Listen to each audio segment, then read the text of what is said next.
Анаанаас сууж байгаа. Ото нь замтлаа болчихно. Ундраа. Яг ч хийхгүй. Нийтэн дээр ээлжлэл ирж штэ. Тэгээд Тийшээ асуугаад ээлжлэлээр ярьж тий. Орлоо ойр юм байна.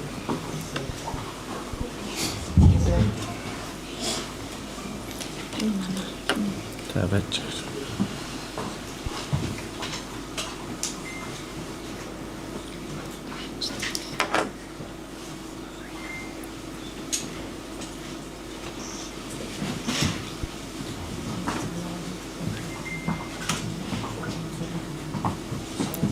Юу нүцэн цаг 40-оос л.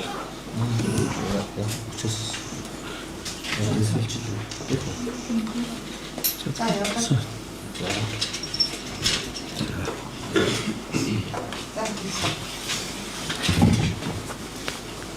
За ингээд юуны төрөнд Үнэн Бозуу намын удирдлагын баг хамт олонны өнөөдрийн хэвлэлийн баг хурлыг сурвалжлахаар ирсэн нийт хэвлэл мэдээллийн ажилтаа албаагч та бүхэндээ талархснаа илэрхийлье. за баярлаа. За баярлалаа. За ингээд Монгол улсын өнцөг булан бүрт аж төрж амьдран суугаа нийт ард иргэддээ өнөөдөр Үнэн Бозуу намын удирдлагын багийн хамт олонны зүгээс хэвлэлийн багаарл хийж одоо үеийн цаг үеийн мэдээллийг мэдээлж зохион байгуулагдж байгаа арга хэмжээгээ танилцуулахаар Үнэн Бозуу намын удирдлагын баг ирсэн байна. Өнөөдрийн манай багийн бүрэлдэхүүнд Үнэн Бозуу намын дарга Аюур заны Утганбаатар, Үнэн Бозуу намын тэргүүн дэд дарга Арчаагийн Шинжээ Аравдан, Үнэн Бозуу намын дэд дарга Галсан доржийн Солонго, Үнэн Бозуу намын дэд дарга Мягмаржовын Уран чимэг, за мөн Үнэн Бозуу намын ерөнхий нарийн бичгийн дарга Шарын Нэмүүгийн Өнгө сайхан миний бие хүрэлцэн ирсэн байна. За ингээд уран чимэг дэд дарга маань эхний удаа үгийг хэлнэ мөсөж байна. За сайн байцгаана уу та бүхэндээ энэ өдрийн мэндийг хүргэе. За миний бие Үнэн Бозуу намын дэд дарга уран чимэг байна. За юуны өмнө бас бидний энэ мэдээллийг олон нийтэд түгэхээр хүрэлцэн ирсэн бүх хэвлэл мэдээллийн байгууллага та бүхэндээ талархал илэрхийлье. За өнөөдөр Монгол төрийн бодлого санал суудлын хэрүүл тэмцээл, за улсын хурлын гишүүдийг эргүүлэн татах хариуцлага яригдсан үндсэн дээр одоо төрийн бодлого гацсан байна. Та бүхэн энэ бүгд мэдчихэж байгаа тийм үү? За тэгвэл бидний байр суурь ямар байна гэхээр ер нь төрийн бодлого ямар ч цаг үед гацах учиргүй. Эрх баригчдын эрх ямбаас илүү иргэдийн нийгмийн асуудал нэн тэргуунд байх ёстой гэж үзэж байгаа учраас бид яг энэ агуулгын хүрээнд 4-р сарын 14-ний өдөр бүх ард түмний хаврын чуулганыг зарлая гэдэг юм товыг зарлаад явж байгаа. За өнгөрсөн өдрүүдэд бид яг энэ мэдээлэлээ өөрсдийн албан ёсны цахим шууданд мэдээлэлээ түгээсэн. За ингээд бол мэдээж Монгол улсын 21 аймаг 330 сум, за нийслэлийн 9 дүргээс салбар бүрийн төлөөлөл оролцоо илэрхийлж байгаа. За тодруулж хэлбэл энд мэдээж одоо эрдэмтэн, мэргэд, судлаачид, за багш, эмчнэр, за цаашлаад бүр нийгмийн эцэгтэй оюутан залуучууд хүртэл оролцъё гэдэг байр суурь илэрхийлж байгаа. За тэгээ мэдээж бас төр төмний төлөө дуу хоолойгоо өргөж явдаг тэмцэгчид, иргэний нийгмийн байгууллагууд хүртэл оролцсон гэдэг юм саналаа илэрхийлж байна. Тэгээ ийм үүнээс одоо юу харж болох вэ гэхээр өнөөдрийн энэ парламентэд иргэдийн тавьж байгаа үнэлэлт бол ийм л байна. Төр нь ажиллаа хийхгүй байгаа бол иргэд бид ажиллаа хий. Эдгэрт хариуцлага тооцох шийдлийг бид нар хай. Гарц гаргалаа олцгоё гэдэг үндсэн дээр одоо энэ иргэдийн хаврын анхны чуулга уулзалтыг хийхээр ингээд төлөвлөсөн байна. За тэгээ ер нь яагаад энэ чуулга уулзалтыг хийх болсон? За яагаад энэ өдрийг сонгосон? За энэ чуулга уулзалтаас бид нар ямар үр дүн харж байгаа вэ гэдгийг одоо намын дарга Утганбаатар та бүхэндээ дэлгэрүүлж мэдээлэл өгнө. За баярлалаа. Энд ирсэн хэвлэлийнхэндээ баярлалаа гэдэг зүйлийг хэлье. За Монгол улсын парламент бол сөрөг хүчинтэй, их баригчтай ийм парламент байх ёстой. Гэтэл сүүлийн 24 оны сонгуулиар сонгогдсон парламент бол нэг талдаа гарсан хүнжилдээ ороод тэврэлтсэн. За хоорондоо маргах юм бол гагцгүй албан тушаал, эрх мэдлийн төлөө хоорондоо маргалддаг. Ард түмний асуудал, ард түмний зовлон, авилгыг хэрхэн шийдэх юм бэ гэдэг шийдлийн талаар хязгаарч хоорондоо маргадаггүй ийм парламент бий болсон. Тэм учраас ардчилсан орны парламентын засаглалтай улс оронд байдаг одоо нэг том жишг бол сүүдрийн засгийн газар гэж байдаг юм аа. Уг нь бол одоо парламент дотроо сүүдрийн засгийн газар нь гараад засгийн газрынхаа хөтөлбөр мөрийн хөтөлбөрийг шүүмжилж, тэдний алдаа дутагдлыг хянаж, илрүүлж, ингэж зөвлөж ажиллах ёстой. Гэтэл Монголын улс төр бол хэд уйтгартай буюу нэг талыг давамгайлсан. За зарим нь улс төрийн удирдлагатай машин утсан хүүхэлтэй болж хувирсан. За сүүлийн 30 жилд ер нь ардын нам, ардсан намаас өөр нам, улс төрийн нам, үзэл санаа, үнд зүйлээ илэрхийлэх юм бол аль нэгэндүүгээ наадаг, хавтгайруулдаг ийм явдал хэрэгс хэтэрсэн. Тийм учраас бид 4 сарын 14-ний өдөр хаврын чуулган нь ордон дотроо хуралдаж чадахгүй байгаа бол харин Монголын ард түмэн морин цагт хуралдаж асуудлыг ярилцъя гэж. За үүгээр ямар асуудлыг хилцэх юм бэ гэвэл нэгд бол бид нэр сүүдрийн засгийн газрыг байгуулах асуудлыг ард түмнээр хилцье гэж. Хэрвээ сүүдрийн засгийн газар байгуулагдах асуудал дэмжигдэж мөн одоо иргэний нийгмийн байгууллага за одоо энэ засаг төрийн бодлогыг шүүмжилдэг идэвхтэй, эр зөрөгтэй иргэд нэгдэж энэ засгийн газрыг бид нар байгуулж ажиллаж чадах юм бол химнэлт гэдэг зүйлийг яаж хэрэгжүүлж болох юм бэ гэдгийг үлгэрчилж ард түмэнд харуулах хэрэгтэй. За Монголд бол 12-оос 16 оны үед ардсан намыг төр барьж явах үед ардын нам сүүдрийн танхим нэртэй имийг эхлүүлээд тэгээд замхарсан түүх байдаг юм. Тэрнээс хойш бол сүүдрийн засгийн газар байтугай шүүмжилдэг дарагч үгүй болсон байна. Тэм учраас бид бол ард түмнэрээ хилцүүлж хагаад сүүдрийн засгийн газрын бүтцийг яг өнөөдрийн засгийн газрын бүтцээр гаргаж за тэгээ энэний алдаа дутагдлыг хэлнэ. Гэтэл өнөөдөр та бүхэн мэдж байгаа улсын их хурлын чуулганд хуралдаж чадхаа байсан. Явж байгаа. Гэтэл хоногт Монгол улс оюу толгойн хүүнд 13 тэрбум төгрөгийг өгөө зогсож байна. Энэ хайрын биш юм уу? Энэ харамсалтай биш юм уу? Сард 390 тэрбум төгрөгийг оюу толгойн хүүнд өгч байна. Жилдээ 4.6 их 80 төгрөгийг оюу толгойн хүүнд өгөө зогсож байхад Монголын улс төрчид энэ өрийг зогсооё гэдэг асуудлыг хилцэж явахын оронд хэн нэгнийхээ бойкот хийсэн хоосон улс төрөө эрхэм болгож тавьж байна. Тийм учраас монголчууд бид нар ард түмнээр хилэлцснэ. Бүгдээрээ хилцүүл буруугүй бүлээ усаар байгаа бол хэрэггүй гэж ярьдаг. За дээрэс нь одоо энэ Монгол улсын ерөнхийлөгч нь эргүүлэн татах хууль гэдэг зүйлийг санаачилж байна гэж чуулган эхлэхээс өмнө сүр дүүлэнтэй ярьсан. Одоо эргүүлэн татах хууль ингэсгээд ер нь мартагдаж байна. Тэгэхээр ер нь энэ парламентын гишүүдтэй бид нар хариуцлага тооцохгүй хэврээ үлдэх юм уу? 3 шатны шүүхээс ял авчихсан хүн улсын их хурлын гишүүн хэврээ явж явах юм уу? Эн чин хэр ёс суртахуунд нийцэх юм бэ? Өнөөдөр их хурлын гишүүнийг эргүүлэн татъя гэдэг асуудал ярихаар парламентын дархлаанд халдаж байна гэдэг зүйл ярьж байгаа. Тэгвэл 3 шатны шүүхээр ял авцсан хүн парламентэд байгаа чинь жинхэнэ парламентынхаа дархлааг өөрсдөө эвдэж шít. Үн цэнгүй болгож өгч шít. Тийм учраас энэ ер нь бид нар хаана ярих хэрэгтэй. Одоо хамгийн сүүлийн өчигдрийн мэдээлэлээр хууль зүйн сайд инх хоёр нь бусдаас их хэмжээний 1.3 сая долларын мөнгө авсан гэдэг баримт яригдэж байна. Тэгээ хууль зүйн сайд нь хулгайч байхаар энэ улсад одоо бүхэн хулгайч болно үстэй. Хулгайг хаанаас нь эхлэх ёстой?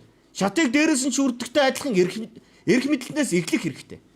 Ингээд хэлэхээр л аль нэг тал руугаа нааж хавтгайруулж бусдыг харлуулан гүтгэдэг явдлаа болох хэрэгтэй. Тийм учраас ард түмний хаврын их чуулганыг хийж бид нэр сүүдрийн засгийн газар байгуулна. За хоёр дахь асуудал гэвэл бид Үнэн баа зүүн нам сонгуулийн тухай хуулийн шинжилсэн хариулгын төслийг бид бэлдэж байгаа. Ингээд хаврын чуулганаар ард түмнэр хилцүүлнэ. Бид нэр парламентын мөнгөгүй сонгуул гэдэг сонгуулийг 24 онд хийсэн. Хүчтэй сөрөг хүчингээд. Тэгвэл өнөөдөр 24 оны сонгуулийн үр дүнд Үнэн баа зүүн намын энд сууж байгаа бид парламентын 2 суудлын болцол хангасан. Та бүхэн мэдж байгаа. Бид нар өнөөдөр ардын нам, ардсан нам хувилдаагүй бид нар өнөөдөр парламентын 2 суудалтай парламент дуу хоолойтой зогсож байгаа байсан.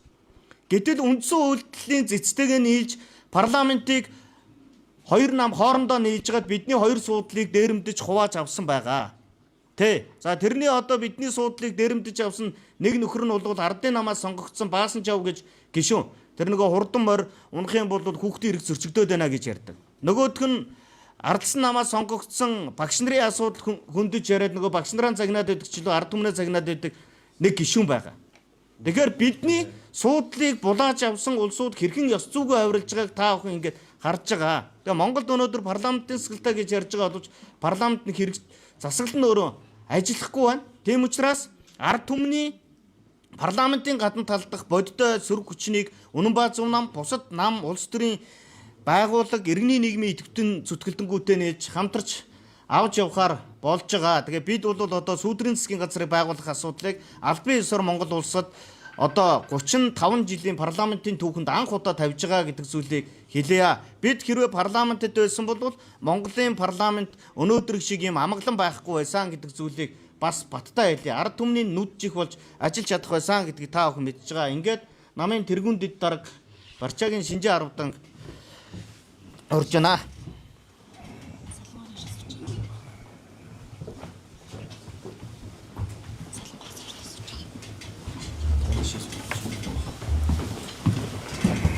За энэ дүрлэлээс шударгоныг хайж сэтгүүлч хэрхэн дүүнэр залуучуудаа энэ өдрийн мэндийг хүргье.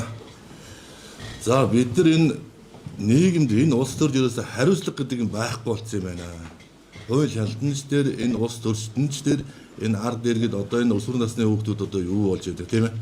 Энэ бол ерөөсөө төр засгийн тогтолцоо системтэй. Эдний энэ ёс суртахуунгүй байдалтай шууд холбоотой гэж үздэг юм аа. Тийм ч учраас бид нар одоо уулын эргүүлэн татах хууль гэдэг байгаа. Энэ эргүүлэн татаа зогсохгүй. Эрүүгийн ялыг өрүүлэх ёстой. Үнэхээр тэр авилга авцсан, хулгай дөөвөр хийсэн, газар нутаг зарсан тийм ээ. Бүх юм одоо ингэж хуулиараа ингэ шийтгэхэд ингэ шалгагдаад батлагдсан бол тэр нөхдүүдийг ялыг өрүүлэх байхгүй. Зарим ус заа нэг эргүүлэн татлаа гэж наад нөхдүүд чинь нэгийгээ шудраг гарч байгаа нэгийгээ намдах тийм л хуульчтай энэ гэж бас зарим нөхдүүд нь сэвэд авах шиг үлээ. Огт тийм байхгүй. Энд чинь хууль шүүх юмар нотлогдож энэ усууд чинь ялдагдсан шүү дээ. Цааш нь татагдсан шүү дээ. Тийм болохоор эргүүлэн татдаг хуулийг ярьжсэн усууд маань яаваа. Энийг араас нь явуулаач. Ард түмэн гэж уухаалан дэмжихэд хүлээгээд байж тээ. Зарим нэг нөхдүүд нь одоо намын нөхдөл яаж юм тийм ээ. Эргүүлэн татах хууль гэдэг юм. За тэгээд дээрээс нь өнөөдөр нь оюутлогын гэрээг шинжилье гэж засгийн газар шийдвэр гаргаад ирлээ тийм ээ. Одоо эзний мод иргэн усан ашаа тэргээд одоо усныхаа асуудлыг бүрт яриад эхэлж шүү дээ. Оюутлого дээр одоо өдөрт хичнээн тоонд усан гэж явж байгаа гэдэг. Тэгэнгუთ өнөөдөр зүгээр шалтгаан хэлж гэнэ гэж бодоод байгаа. Ялангуяа арц намын нөхдүүд одоо тэр үндэсний хвшлэн тэргээд тийм ээ. Их хурлын гишүүн нь одоо намын их хурлын дарга нь намын дарга нь байгаад байна гэх тийм ээ. Парламентын дарга нь. Тэгээд тэр бол зөвхөн шалтгаан авахгүй учрыг хэлээд байна. Учир Зандаа хүүгийн хөлд 12-оос 16 онд одоо өөрөө намын дарга тэгээд их хурлын дарга байж лээс. Мие гомбийн хөлд бас байж лээс. Намын дарга байгаад их хурлын дарга хийгээл. Тэгэхээр эдний энэ бойкот шин чуулганы гацааж байгаа асуудал бол нэгдүгээр тариуцлагаас зугатааж ийн хоёрдугаар шууд энэ реактивд одоо шууд хавдахаар байгаа байхгүй юу? Энэ олон жил одоо монголчууд баялгаараа зөөлгөөд байгалийнхаа гүний тэр говийн цэнгийг тэнгисийг тэр чигт нь үгүй болгож яж яг тэр талаар ярилцах болонгод одоо энэ ард түмэн тэн дээр өстө чих тавиа за юу болгоно гэж штэ. Тэгэхэд энэ усууд ингээд бойкотлоод чуулганаа хийж чадахгүй байна. Тэгвэл ард түмэн эднээс хариуцлага нэг өөрсдөө ард түмэн хаврынхаа чуулганыг хий. Ардын нам алсан нам чаддаг юм бол ард түмэн чуулганаа хий. Чуулганаа хийгээд бид яах юм? Сая ятгаа дараа гарлаа. Сүүдрийн засгийн газар гэдгийг байгуулна. Энэ бол олон улсад байдаг жишгээ. Сөрөг хүчүүд нь хийгээд явдаг асуудлаа. Бидэнд өнөөдөр хуучин бол одоо хуучин социалын зохицолтойгоор бол одоо ардын хэн шалгах хорой гэж айхтар том байгууллага байна. Албан тушаалтны өстө баасыг шавхдаг байгууллага байлаа шүү дээ. Тэр бол байхгүй болсон. Энэ шинэ үндсэн хуультай холилдоод ингээд бүх юм алга болсон. Төлөвлөгөөний улсын төлөвлөгөөний комиссийн тэгээд том сайхан байгууллагууд алга болсон шүү дээ. Бүх юм хөвчлөгээд алга болсон. Тэгвэл ардын хэн шалгах хорой гэж байхгүй болсон. Тэр байсан бол гэж өнөөдөр манай ард иргэд ярьдаг. Тэгвэл өөрөөсөө энэ хян шалгах хороогоо болоод сүүдрийн засгийн газар байгуулад энэ төсвийг хяндаг. Энэ төрийн түвшээдийн тансаглалыг хяндаг. Яаж өнөөдөр монгол хүн өнөөдөр монгол газар нутагтаа эзэн шиг амьдарч чадах юм бэ? Яавал энэ баг зарлаар энэ тансаглал байхгүйгээр энэ төсвийг бүрдүүлээ цаашаа явах ёстой юм бэ? Заавал яагаад өнөөдөр гадны иргэд оюутлогоос гадны өндөр настангууд оюутлогоос хөвцөө өртөөд ингээд дэлхийн орнуудаар аялаад ингээд зугаалаад явж байдаг. Монголын өндөр настангууд масаараа зүтгэжгээд өнөөдөр ордны баруун зүүн хаалган дээр ээлжиж 300 гаруй хоног өнөөдөр цалин тэтгэрээ нэмүүдийг зогсож байгаа юм бэ. Энэ болгоныг бид нэр өөрчлөмөр. Энэ болгоныг өөрчлөхөд одоо хүн бүрийн хүчин зүтгэл хэрэгтэй, хүн бүрийн сэтгэл зүрх хэрэгтэй. Одоо 92 онд бид нэр ардчил гэдгийг мэрлээгээд бүгдээр ингээд улс даяараа давлгааж ирсэн бол одоо 35 жилд бүтэн нэг үе хоёр туу илүү орж штэ. 90 онд одоо ардчил гарч яхад төржээс хүүхд одоо 36 одоо том аав болчихсон. Дараагийн хүүхд нь барыг тусдаа гарах явж штэ одоо зарим тийм үү. Бүтэн хоёр үеийг бид энэ алдаа завхрал дотор явлаа. Тэгээд бид юу хоцсон? 40 гаруй тэрбум долларын өртөө эдийн засгийн тусгаар тогтлого дэмийг алдсан. 3000 гаруй лицензэд өнөөдөр нийт газар нутгийнхаа 70 гаруй гадна дотны лицензэд өгчихсөн. Нийт газар нутгийн 78% сөлжсөн. Их баг дундын сөлжтөнд орчихсон. Ийм арчаагүй дорой нийгмийг бий байгуулж газар нутагтаа ийм өртөө ширтээ ер нь өргүү лизингүй ард түмэн гэж ер нь баг алга байна шүү дээ. Яагаад ийм том газар нутагтаа ийм удам баялагтай оронд 3 гаруй сая иргэн өнөөдөр ийм Өлмөн зэлмэн амьдрах ёстой юм бэ? Төрдөө дарамтлуулж, тийм ээ? Татвар торгуул, хураамж гэдэг юмд дарамтлагдаж бид нар өнөөдөр зүгээр манжи үеийнхээс өнөөдөр манангийн үеийн дарлал бид манжи үеийн дарангуулаас илүү дор байгаад байгаа шүү. Ер нь жоохон энэ хөгжил дэвшилээр унсан унаа барьсан утсаа баригдахаас эсхийг тооцох юм бол тийм болохоор бид нар энэ эргүүлэн татдаг хариуцлагыг нэхэх ёстой шүү. Араас нь явах ёстой. Тэгээд өмнөх нь араас нь тэгээд бид хэллээ сая. Сүүдрийн засгийн газар гэж яаж ажилддаг юм бэ? Ард түмэн нээж нэгдэхээрээ тийм ээ. Яаж энэ өнөөдөр энэ яам болгонд хяналт тавьж чаддаг юм бэ? Энэ сайд болгоны тансаглалыг яаж хяндаг байх ёстой юм бэ? Улсаа бид цааш нь ямар замд хүрэх ёстой юм бэ гэдгийг хариуцлагатайгаар бид хийх ёстой юм байна. Тэгээ хариуцлага гэдэг бол өнөөдөр ёс суртахууны гоо сайхан мөн гэж Францын нэгэн нэр зохиолч Антон де Санто гэж хүн хэлсэн байдгийг. Монгол улс хариуцлага гэдэг юм байхгүй болсон. Монголын ард түмэн хизээ хариуцлагатай болохыг хизээ хувьсгал хийж чадах юм бэ гэдгийг би бол Монгол хүн цаг бардаг болсон цагт бол хариуцлага хувьсгал хийж чадна гэж боддгийг. Хэрхэн өнөөдөр цагийг сайхан барьлаа. Баярлалаа. За энд ирсэн хэвлэл мэдээллийн ажилтнуудад маш их баярлалаа. Тэгээд төр төвшин бол төмөн олон амгалаан гэдэг нэг үг байдаг. Тэгээд өнөөдрийн нийгэм маань хаашаа явж байна вэ? Хүүхдийн хүчирхийлэл. Бид нар ингээд уцаа нэгээд харлаа, зургатаа хасаалаа. Байнгын хүчирхийлэл ярьж байна. За төрийн ордон дотроо бөөн хулгайч зэлгэж гөлөг нохоогоо дуудаад энд ямар ч ёс суртахуун алга. Бид нар сая хариуцлага ярьж байгаа. Тэгвэл би энэ хариуцлага дээр нөгөө ёс суртахуун гэдэг зүйлийг хинч нэхэхгүй дураараа дургаж дунд чимгөөрөж ирсэн хэдэн төрийн түшээцтэй. За одоо тэгээ доотлын албан тушаалтны төрийн одоо албаныхаа газар шээс бас алдаал ингээд сууж байгаа. За үр хүүхдүүд нь хоорондоо хүчрхийлж идэг. Дээрээ толгоогоо олохгүй болохоор доороо хөлөө олохгүй байгаагийн л хэлбэр. Тэгээ энэ дээр бид нар хариуцлагатай бай гэж байгаа. Тэгээ одоо юу гэдэг энэ хууль зүйн яамны сайд нь хулгай хэрэгт орсон. Тэр төрийн түшээл гэдэг 126 нөхдүүд нь авилгын хэрэгээр ингээд бүрэн эрх гэдэг нэрийн цаана өөрсдөө ингээд нуугаад байгаа. Одоо өөрсдөө хамгаалуулж байгаа. Ямар ч хариуцлага тооцдоггүй. Энэ систем өөрөө бид бүр цаашлаад одоо энэ улсыг энэ олон улсад одоо шившилж гүйцэлж Монгол төрд энэ одоо хайшаа зүгээр юм тоглоомны газар болсон юм уу. Тэгээ энэ чинь олон нийтийн одоо та бүгд сэтгүүлч нар шиг энэ чинь олон улсын сэтгүүлч нар ингээ харж байгаа. Тэнгүүт ингээ тоглоомны зэсгтэй те нэг хэдэн хүн дураараа дургаал гөлөг нохоогоороо дудалцаад ингээд байж ярьдаг. Гэхдээ чи бид нар дэлхийд хүлээн зөвшөөрөх улс юм байгаа зү. Гэтэл өнөөдөр бид нар юугаа хийж чадахгүй зүгээр хоорондоо хэрэлдэж бие чи гэж л толгилцож байгаа. Тийм учраас одоо бид нар энэ сүүдрийн засгийн газрыг байгуулж түүн дээрээ хариуцлагатай ажиллая гэдэг уриалж байгаа. Тэгээд ард түмэн биднээс нэг зүйлийг хүсдэг. Та нар маань энд тэнд дуу хоолойгоо өргөж байгаа нөхдүүдээ та нар нэгдээд өгөөч ээ. Та нар л нэгдүүл одоо болох гээд байна. Энэ яагаад ард иргэд биднээс ингэж шаардаад байгаа юм?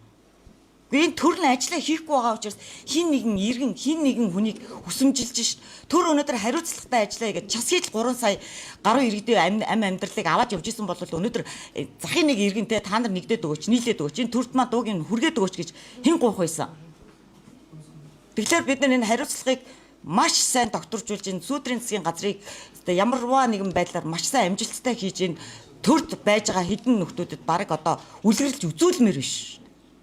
Тэгэхээр одоо ард иргэд маань энэ сүүдрийн засгийн газрыг энэ 4 сарын 14-ний өдрийн зарласан энэ хаврын чуулганда ирээрээ мөн одоо ойр дотныхоо хүмүүст хүргээд өгөөрэй мөн хэвлэл мэдээллийнхаа байгууллагын ч гэсэн бас хүсье. Тэгээд энэ өдөр бас ирж сурвалжилж өгөөрэй гэдгийг за баярлалаа.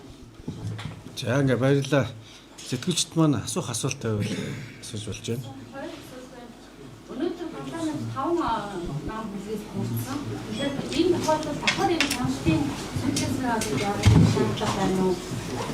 Тэтгэл бидээс хавцсан чинь санагдаж байна. Өнөөдрийн сайд байгууллагын тавьдаг шаардлага.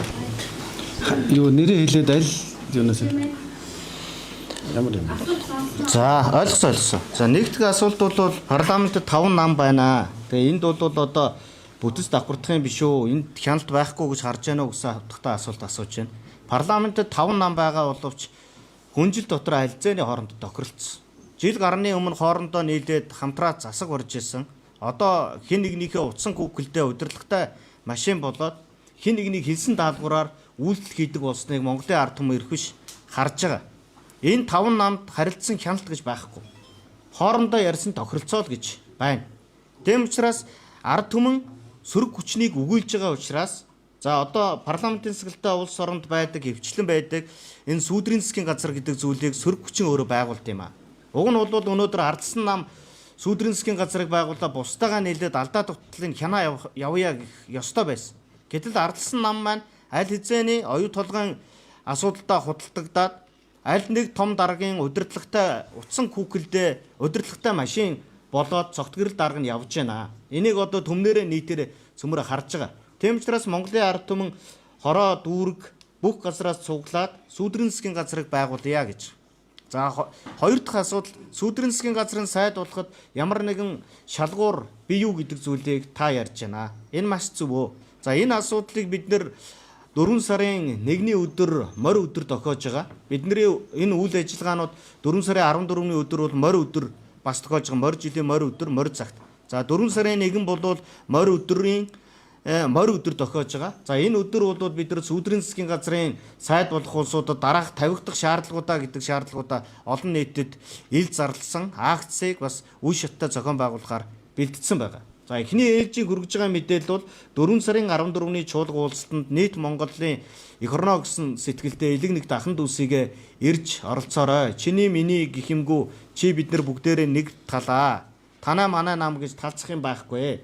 Энэ парламенттойгоо энэ намууд бол ямар ч улс төрийн хариуцлага гэдэг юмыг үүрэхгүй шүү дээ. Та бүхэн ингээд бүгдээрээ харж байгаа шүү дээ. Ёс суртахуун яриад байгаа мөртлөө 3 шатны шүүхээр ял авсан хүн парламентт нь сууж байна.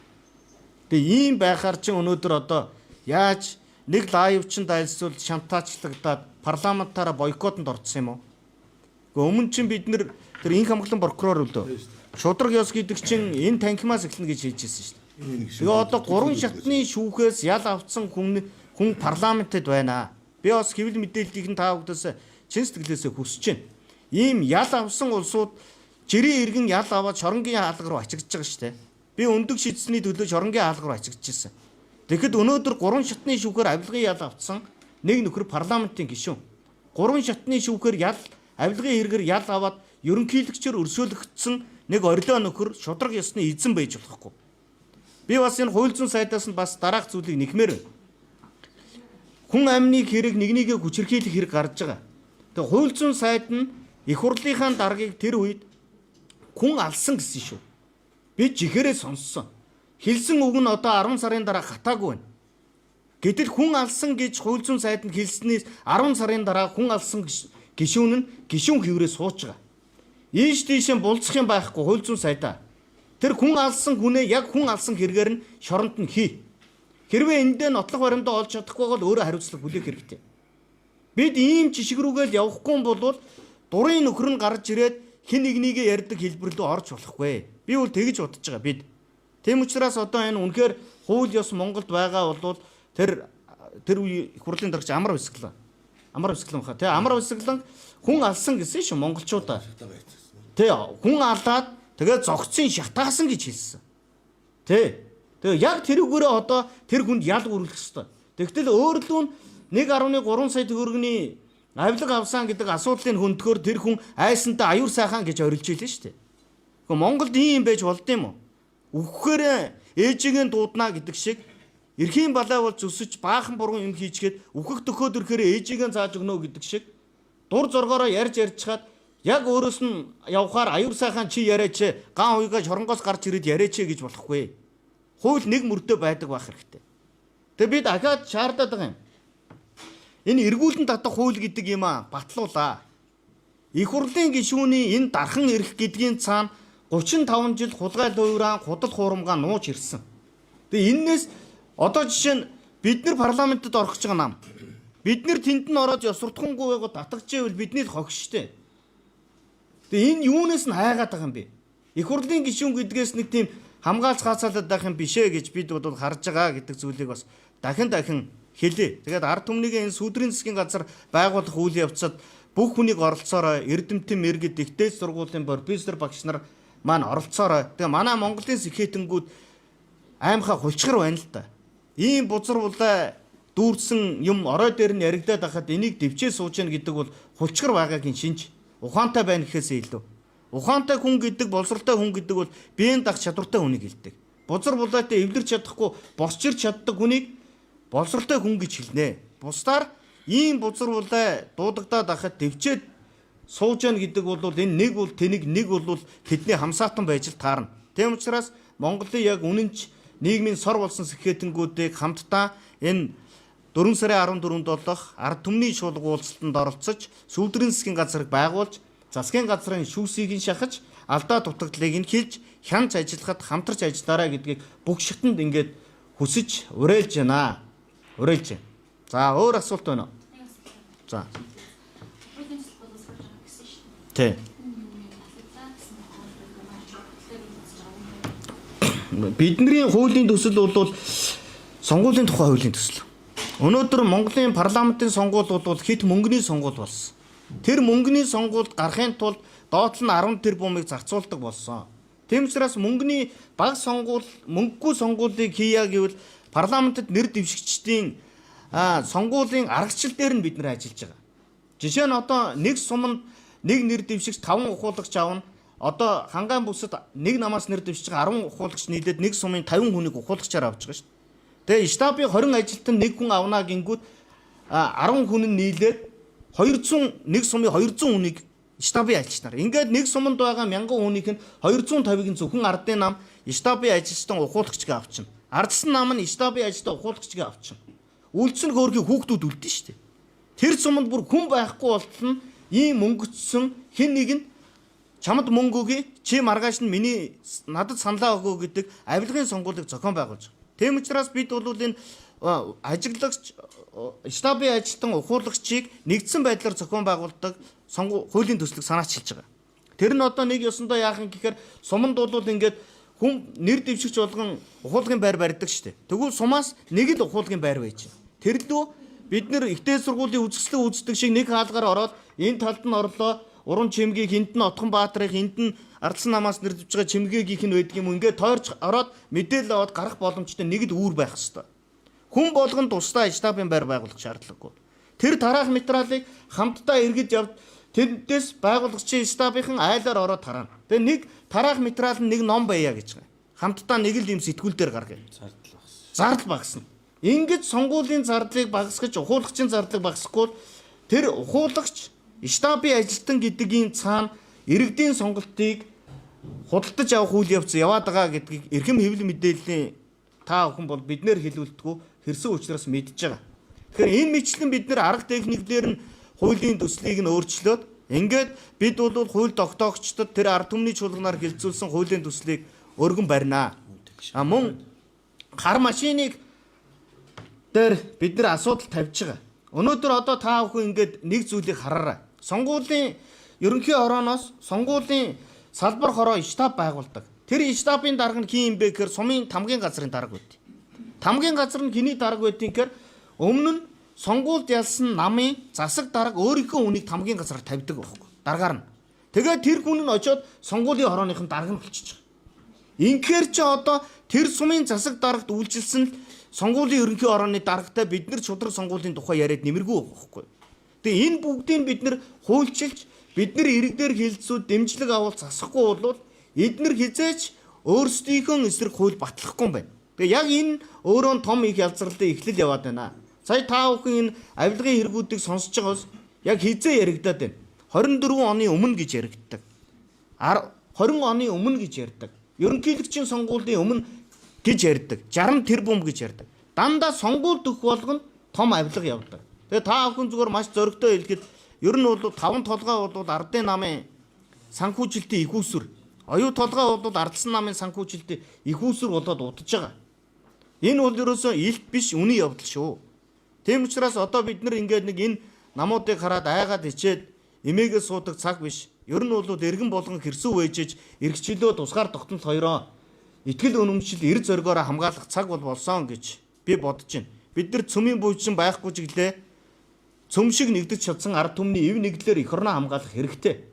Тэгэхгүй бол энэ арчаагүй сул дорой байдал бол биднийг үр хүүхдийг улам хэцүү амьдрал руу ингээд түлхэх үйл явц нь явагдаж байна. Тэгээд энэ бол одоо зогсох цаг болсон. Зогсоох цаг нь ч ирсэн гэж итгэж байгаа. Өөр асуулт байна. Одоо өнгөрсөн хугацаанд Монгол улс албан ёсоор сүнсний газар гэж байгуулж байгаа. Тэгэхээр хуулийн төслөөс өнгөрсөн боломжтой юу? Англид бол одоо энэ сүнсний газар хамгийн сайн улсын жишээ шүү дээ. Тэгэхээр сөрөг тал юу вэ? За дэлхийд дээр бол одоо сүүдрийн засгийн газар хамгийн их байгуулагдсан улс Их Британи. За энд бол одоо яг төгөлцөрлөлөд явж байгаа юм байлээ. Сөрөг хүчний тэргүүн шууд сөрөг хүчний засгийн газрын тэргүүнгээ явдаг. Монгол улсад бол сүүдрийн засгийн газар байгуулагдъя гэдэг яриануд их гарсан. Та бүхэн ингээд судлаад үзэх юм бол 2012-оос 16 оны хооронд Ардсан нам шудраг ёс эвсэл 2 төр барьж явах үед Монгол Ардын нам сүүдрийн танхим гэдэг имийг байгуулна гэж яриад тэр үедээ нэг эхлээ төдий болоо тэгээ замхарч исэн түүх үйдэг юм. Тэгэхээр бид бол гадны улс оронд Их Британд бол сүүдрийн засгийн газар бүр хуульчилсан байна. А манайд бол ийм талаар сэтэл гараагүй учраас хууль нь бичигдээгүй байна. А гэхдээ бид бол улс төрийн нам учраас улс төрийн намын эрх үүргийн хүрээнд бид бол сөрөг хүчний хувьд энийг байгуулах бүрэн боломжтой. Яагаад гэхээр дэлхий дээр байгаа том жишгүүд бол ерөөсөө их барьж байгаа намын эсрэгэл сүүдрийн засгийн газар байгуулагддаг. Алдаа дутагдлын шүүмжлэхийн тулд. Тийм учраас одоо энэ парламентэд байгаа зарим одоо дуу хоолой болж байгаа улсуудыг хамтдаа нэгдэж бас сүүдрийн засгийн газрыг хамт эвлэлд нэгдэж байгуулаарай гэж хүсэж байна. Тэгээд баярлалаа. Үндсэн хууль төрийг асуулт байсан байдаг тийм. Үндсэн хуулийн 3-1 дээр байдаг шүү дээ. Монгол улсад засгийн бүх хэрэг хагцгүй ард түмний мэдэлд байна гэж. Өнөөдөр 35 жил ард түмний мэдэлд байсан юм уу? Авилгачдын мэдэлд байсан юм уу? Монголын ард түмэн төрийн өвөдөр шууд оролцох хэрэгтэй гэдэг. Бид өнөөдөр шууд оролцох. Хянах эрхээ өнөөдөр үндсэн хуулиар болгоцсон энэ эрхээ хөдөлгөх ёстой байхгүй. Бид үндсэн хуулиа мэдэхгүй, тоохгүй, уншихгүй өнөөдөр ийм төрөлтэй, ийм авилгачтай өнөөдөр ингэ зурлаад суудаг маа.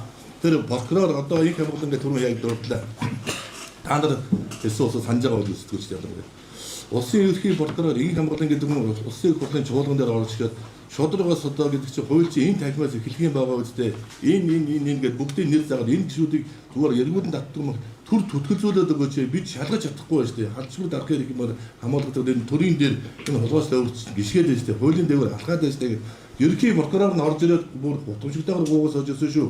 Тэгэхээр бид нар ард түмэн хичнээн 1000 орлоод одоо сэтгүүлч та бид нар нийж орлоод нэмэргүй байна. Тийм болохоор тэр эргүүлэн татаад эрүүгийн ялын хүүргэлдэг тэр болгоол цомцсон болгоны төрд нь босааж авдаг тийм тогтолцоо заавал хэрэгтэй. Тэр тогтолцоод хүрсэн цаг тийм хууль батгсан цаг энэ төрлөө дахин хулгайч нар авираад авахгүй маа ер нь бол мөнгө төгрөг дараагаа зарцаа нүүлгээд элдв бусаар гардаг сэнэгтүүд тэр боломжууд нь бүгд хаагдах юм дээр тас. Тийм бол бүгдөө шаарддаг.